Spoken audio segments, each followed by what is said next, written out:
So here's my physical education boards examination strategy जिससे मैं paper अपना दूंगा. अगर देखा जाए तो मैंने पीई पूरे साल नहीं पढ़ी. एज पीई कौन ही पढ़ता है, मतलब कमेंट करके बताना अगर आपने पूरे साल पढ़ी हो तो एकदम ऐसे कि भाई मैं तो पीई में 70, हाँ कि भाई मैं तो पीई में 70 मार्क्स लेके आऊँगा, बाकी सब्जेक्ट तो एफ एट. तो हाँ, इसलिए मैंने नहीं पढ़ी. एंड अब थोड़ा रेग्रेट हो रहा है, मगर रेग्रेट के टाइम बहुत कम है क्योंकि 13 तारीख ऑलरेडी हो चुकी है. मैं रात के 1 बजे वीडियो रिकॉर्ड कर रहा हूँ क्योंकि मैं इसके बाद सोने ही जा रहा हूँ भाई. आज मैंने कुछ नहीं पढ़ा. बेसिकली अब अगर देखा जाए तो मेरे पास बचे हैं गिनती के 5 दिन, या मेरे पास 5 दिन बचे हैं, पर मैं 4 मानूंगा क्योंकि 18 को तो पेपर ही है. तो 4 दिन मेरे बचे हैं. एंड इन 4 दिन के लिए मेरी जो बेसिक स्ट्रैटेजी है वो है, सबसे पहले मैं करूँगा ये हाई वेटेज वाले चैप्टर्स जिसमें आता है planning in sports, yoga and training method. And I must say मैंने ना थोड़ी अपने हिसाब से बनाई है. आई डोंट थिंक ये सबके लिए वर्क करेगी, मगर बहुतों के लिए कर भी लेगी. तो आप अपना देख लेना, करना चाहो तो मेरी वाली स्ट्रैटेजी फॉलो कर सकते हो. Basically firstly I will cover all the high weightage chapters like planning in sports, yoga, training method. And मेरा जो बेसिक प्लान है वो ये है कि मैं पहले 2 दिन, जो मैंने आपको 4 दिन बताया, उन 4 दिन में से पहले 2 दिन दूंगा इन 3 चैप्टर्स पे. और आप लोग बोलो कि बस 3 क्यों दे रहा है, क्योंकि पीई तो 8 8 घंटे थोड़ी पड़ेगा.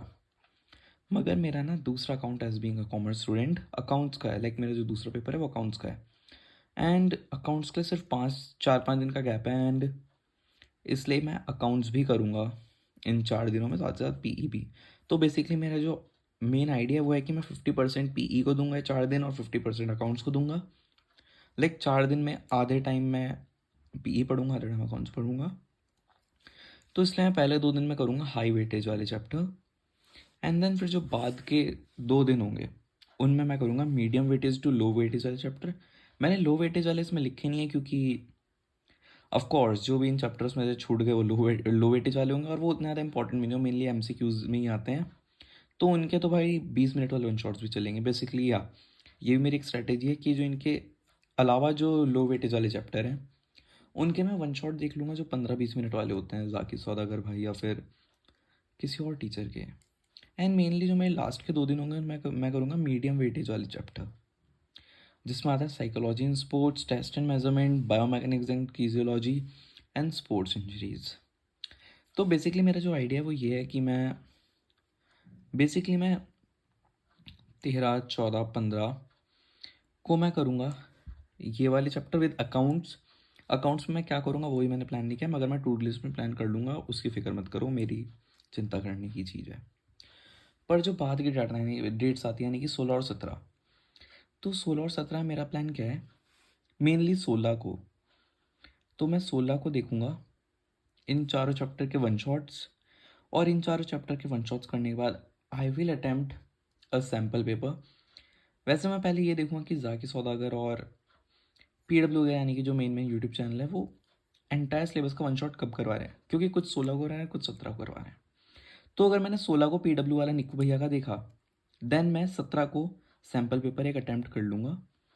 एंड बेसिकली अगर आप लोगों को सैम्पल पेपर चाहिए तो आप लोग मेरा टेलीग्राम ज्वाइन कर सकते हो, वहाँ पे आपको फ्री में अवेलेबल कर दूंगा. 5 6 मेरे पास हैं सैम्पल पेपर. मैं बुक्स की बात कर रहा हूँ, मैं पूरी बुक की PDF दूंगा. तो हाँ, तो इसलिए मेरा प्लान ये है कि मैं 16 तक किसी भी हाल में सारा सिलेबस कर लूँ अपना पीई का. साथ साथ अकाउंट्स भी पढ़ता हूँ, कि 2 3 घंटे पीई, 2 3 घंटे अकाउंट्स, ताकि हो जाए भाई सब कुछ. एंड देन फिर मैं 17 को मेरा प्लान ये है कि मैं 2 या 3 सैम्पल पेपर करूँ, एक सुबह और एक शाम को, ऐसा कुछ मेरा आइडिया है. तो फिलहाल तो मेरा यही प्लान है, बाकी गॉड नोज आगे क्या होता है. पर हाँ, जो भी होगा मैं आप लोगों को अपडेट देता रहूँगा क्योंकि this is my work. And आप लोग मेरे को बताना कि आपका कितना क्या हो गया, कैसी क्या प्लानिंग है आपकी, क्या स्ट्रैटेजी है. सो या